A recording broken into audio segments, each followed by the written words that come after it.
Bonjour à tous! Alors aujourd'hui je suis vraiment contente de vous retrouver pour cette vidéo.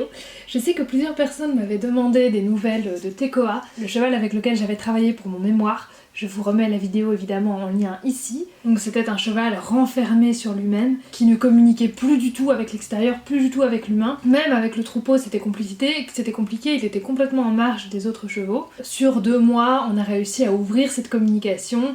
Vous pouvez revoir toutes les étapes dans la vidéo ici. Ensuite, je vous remets également la vidéo en lien ici. J'avais commencé à travailler avec la propriétaire Maëlys pour ouvrir cette même communication montée. Et donc là, je vous avais un petit peu expliqué comment on avait procédé. Jusqu'à présent, on avait beaucoup travaillé en carrière. Et ça se passe plutôt bien, voilà, on continue à monter en licol ou en side pull. Au fil des séances, on a un cheval qui est de plus en plus léger au niveau des tournants. On a un arrêt de plus en plus léger également, pratiquement juste au poids du corps. Des transitions de plus en plus précises également, de plus en plus rapprochées, également des passages de barre au sol, des passages sur des bâches, tourner autour de cônes de manière très serrée, voilà, tout ça, ça se passe très très bien. Les choses qu'on n'a pas encore travaillées, ce sont les allures. Il faut savoir aussi que c'est une carrière en herbe, donc c'est pas toujours praticable, c'est pas toujours faisable de trotter sans glisser. Ça, c'est dans les prochaines choses à travailler, mais par contre, ce qu'on voulait faire, c'était vraiment travailler au niveau des balades, parce que c'est ce que Maëlys fait beaucoup, c'est des balades. Avec Tekoa, elle est toujours partie en balade à pied. Je vous avais dit qu'elle avait un petit peu tenté de le monter en balade. Souvent, ce qu'elle fait, c'est qu'elle part à pied. Une fois dans la forêt, elle se met un peu dessus, mais le souci, c'est que il stresse tout de suite, elle monte très vite en pression, et puis surtout, elle a pas d'arrêt. Et donc, sur la séance que je vais vous présenter maintenant, on a donc travaillé quelques premières étapes en vue de l'emmener en extérieur, sans stress, et dans le contrôle. Et donc, de nouveau, quand je parle du contrôle, c'est bien évidemment du contrôle des émotions plus que du contrôle des pieds. Voilà, on a un cheval qui a très très bien compris comment tourner, comment s'arrêter, etc. Le seul problème en extérieur, ça va être les émotions de nouveau. Donc, qu'est-ce que j'ai fait? J'ai commencé de nouveau avec la balle. Souvenez-vous, avec Tekoa, les premières séances, on avait joué à toucher une balle. Et donc là, ici, j'ai repris la même chose. Et c'était pas facile de lui faire transposer ce qu'il connaissait à pied monté au niveau de venir toucher la balle. Il avait beaucoup besoin de moi au début. Donc c'est-à-dire que moi je me plaçais avec le cône et la balle au-dessus et je devais vraiment lui parler, lui montrer la balle, lui dire de toucher. Je devais vraiment mettre pas mal de voix parce que Maëlys était vraiment pas assez joyeuse dans sa voix et elle le tenait pas assez avec sa voix. Et donc du coup, il avait tendance de nouveau à repartir avec son regard un petit peu ailleurs et à pas se concentrer sur le cône. Et donc moi je devais vraiment aller le chercher et lui demander de venir poser son regard, de guider vraiment son regard jusqu'à la balle. Et c'est vraiment très drôle parce que dès que je ne le regardais plus, Tekoa, hop, il passait souvent à côté de la balle. Et puis voilà, petit à petit, il commençait à se caler un petit peu plus sur la demande de Maëlys. J'ai pu mettre un peu moins de voix, Maëlys en a mis un peu plus. Elle a pu prendre le relais aussi. Au début, je demandais à Maëlys de pas intervenir avec les rênes, avec les jambes pour pas l'embrouiller et qu'il ait complètement des ordres de moi, des ordres de Maëlys et que ce soit le bordel. Et petit à petit, elle a pu prendre le relais, le guider jusqu'au cône elle-même, remettre la voix. Et puis ensuite, une fois qu'on a eu ça, on a été dehors. Et donc de suite, en fait, dès qu'on a été dehors, ça a été le stress. On a juste été, le but c'était vraiment de voir jusqu'où on pouvait aller, et donc on a juste été dans le petit champ qui bordait la carrière, donc c'était vraiment pas très loin, mais rien que d'aller là, le stress est déjà monté, il se figeait, il regardait à l'extérieur et il n'écoutait plus rien. Donc Maëlys avait beau mettre des demandes, il n'était plus capable d'écouter. Donc du coup, j'ai repris cette balle pour le faire redescendre, le faire revenir avec nous. Et je lui ai redemandé de venir la toucher comme on a fait aux carrières. C'était pas possible de lui demander simplement de marcher comme on faisait en carrière, en écoutant ce que lui demandait Maëlys au-dessus, et même en mettant quelqu'un à pied à côté. Pourquoi? Parce qu'il avait tout de suite le regard happé ailleurs. Et donc il fallait attirer son attention sur un élément précis et positif, donc ici la balle, exactement comme on avait fait à pied au tout début pour ouvrir la communication.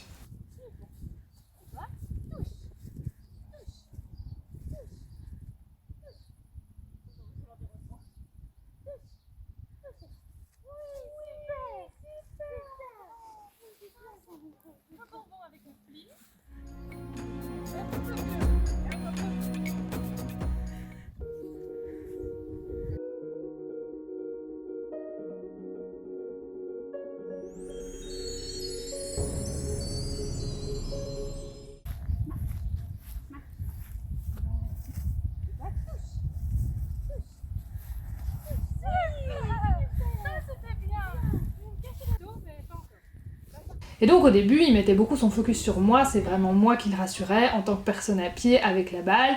Dès que j'essayais un petit peu de me cacher un petit peu derrière un poteau avec juste mon bras qui dépasse pour qu'il vienne toucher la balle, c'était un petit peu plus compliqué. Puis petit à petit, il a commencé à être un petit peu plus dans les émotions positives, donc dans les systèmes émotionnels play et seeking, à venir chercher la balle, ça lui faisait un but, et à se focaliser plus là-dessus que sur tous les éléments extérieurs. Donc voilà, on a vraiment procédé comme ça, étape par étape, et en sachant qu'une étape qu'on pourra faire également quand on ira un petit peu plus loin en extérieur, c'est de poser la balle sur des objets, sur des poteaux, ou même de prendre un cône, de poser la balle comme ça, et de m'enlever moi, en fait, n'avoir plus que l'aspect balle. Ça c'est encore une étape qui est possible aussi à faire.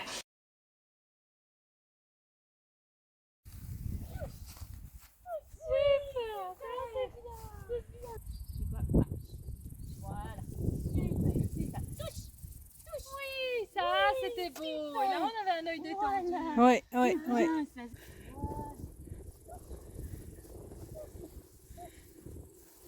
Oui, ça c'était un beau. Mais tu vois, il le fait quand je le regarde.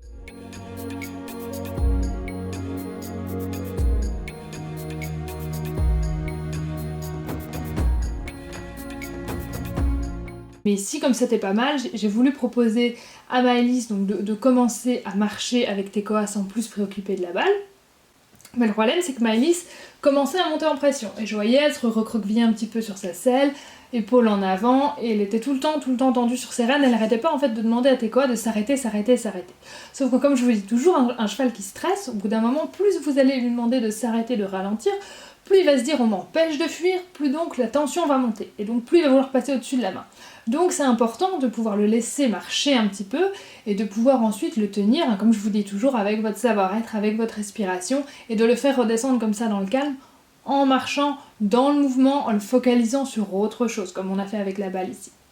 Du coup, comme Maëlys était stressée comme ça, elle était plus du tout intéressante pour Tekoa. Il avait pas du tout un repère au-dessus qui était intéressant pour lui. Donc, personne d'intéressant pour lui au-dessus, donc il fuit, et elle panique encore plus, et c'est l'engrenage. Donc, qu'est-ce que je demande à Maëlys, c'est de lâcher ses rênes. Et je vais dire, moi je vais tenir Tekoa, mais je vais pas le tenir avec la longe, je vais pas le tenir avec les rênes, je vais le tenir avec la voix en me mettant à côté de lui, par mon regard et par ma voix. Comme une longe invisible. Laisse-le un peu marcher, parce que c'est ça aussi, on fait trop de arrêt, machin. Laisse-le un peu marcher. Détends tes rênes, bouge, voilà. Et reste. Voilà, super. Ça, voilà. Et on reste super. Ça, super. C'est quoi? Super. Voilà. Super. Voilà, là tu vas vraiment détendre tes rênes et souffler. On va redescendre.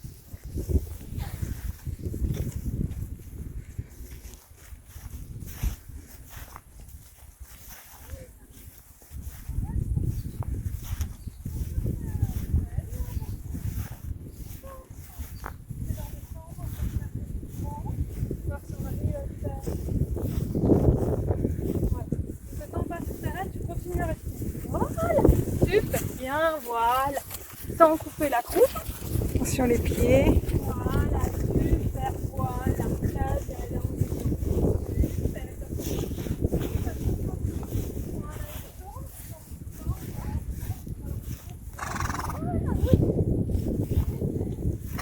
Voilà, et là il détend, tu vois.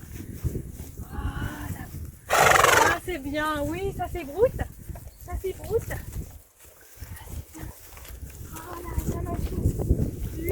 Et donc on voit qu'en fait quand je fais ça, très très vite, en quelques secondes, il se pose tout de suite sur moi. Il me regarde mais vraiment au fond des yeux, j'avais vraiment l'impression qu'il avait besoin de ce regard, il était vraiment scotché, il n'a plus du tout regardé sur l'extérieur. Et de nouveau, voilà, le regard c'est la conscience, et c'est quand on a la conscience du cheval avec nous qu'on avance, parce qu'il peut faire comme ça ces associations positives.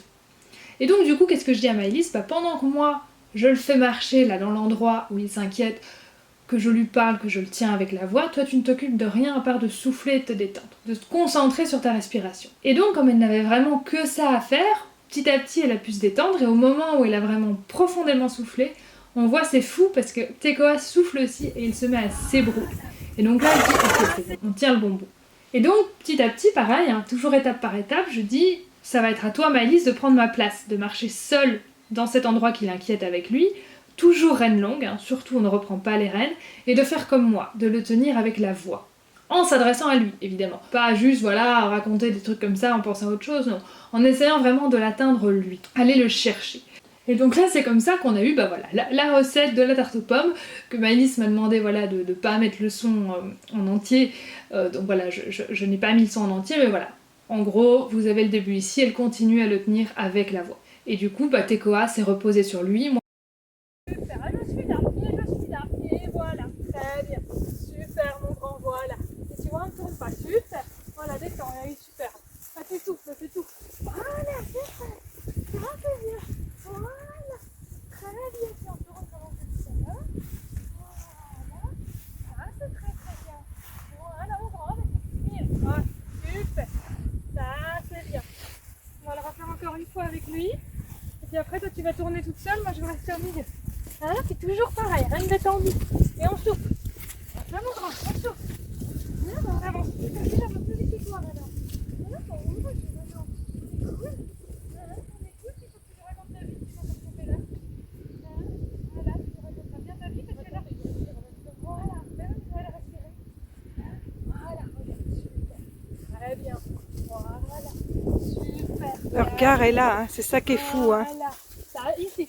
Voilà, super. Ça, c'est bien. Ça, c'est très très bien. On va tourner et on va laisser maman aller. Et maman va bien parler. Hein, elle va bien parler. Elle va te raconter la recette de la cuisine pour la tarte aux pommes. Allez, la tarte aux pommes. La tarte aux pommes, elle va par là. Allez, moi je commence à m'éloigner. Voilà, je vais m'arrêter là pour me tourner tout tour. C'est rien. Voilà. Parle-lui. Raconte-lui la tarte aux pommes. Ah, c'est bien. Super. Et dans la descente, prenne longue. Hein. Prenne longue et on souffle et on raconte ce que tu veux. La tarte qui commence avec un boule. Voilà, ça c'est bien. Patata. Super. Très bien, mon grand. Super. Et plus chez toi. Voilà.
Super. Voilà. Regarde comme il est cool. On Ah va ouais. pouvoir s'arrêter puis descendre. Parce qu'il a été super et bien récompensé. Moi j'ai pu carrément m'effacer complètement à la fin, il n'avait plus besoin de moi. On voit, il a les oreilles vers elle, il est détendu dans sa posture. Et la démarche, voilà, elle est régulière, pas précipitée. L'encolure est assez basse, pas complètement par terre non plus, hein, c'est pas ce qu'on recherche, mais il est détendu. Le regard est ouvert. Et également, un petit peu, on a cette petite flamme de nouveau dans le regard que j'avais ranimée avec le jeu de la balle, et qu'ensuite, voilà, on avait un petit peu perdu au moment du stress, et que là, on arrive à rallumer cette flamme juste avec la voix de Maëlys. Donc ça, c'est aussi quelque chose de vraiment bien. On n'a pas eu besoin cette fois de la balle, juste la voix a permis, voilà, de ramener cette petite flamme avec nous. Et donc voilà, on voit qu'il faut vraiment deux choses, le confort avec le fait d'être en extérieur avec quelqu'un sur son dos, c'est pas pareil qu'avec quelqu'un à pied. Et la deuxième chose, c'est le confort avec le cavalier et la connexion avec le cavalier. Pour le premier, on a utilisé la balle. Pour le deuxième, c'est la voix de Maëlys. Ma voix, qui a été ensuite remplacée par la voix de Maëlys. Et donc c'est toujours dans l'idée d'avoir l'adhésion mentale du cheval, de susciter des émotions positives pour qu'ensuite, à la prochaine séance, il va se rappeler ses émotions positives, il va se rappeler qu'on s'est amusé avec la balle en extérieur, il va se rappeler que la voix l'a rassuré, Et donc du coup, il va y aller beaucoup plus franchement. Il n'y a pas de soumission, il n'y a pas de résignation là-dedans face à la peur. On ne force pas le cheval à devenir tout à coup courageux et à ignorer sa peur. Non, on l'aide simplement, on l'accompagne pour que petit à petit il se rende compte que il est là, il est accompagné et que final, il n'y a plus de raison d'avoir peur. On apporte une autre solution, comme toujours. Et donc voilà, c'était pour la petite séance que j'avais vraiment envie de vous partager parce que j'avais trouvé que c'était vraiment très très intéressant. On a vraiment bien avancé ici avec Maëlys. On va continuer sur cette voie-là et si ça vous intéresse, je pourrais encore vous faire des updates de temps en temps. Voilà, je vous attends comme d'habitude en commentaire. Le petit pouce bleu, ça fait toujours plaisir. Et puis surtout, abonnez-vous. À bientôt, merci.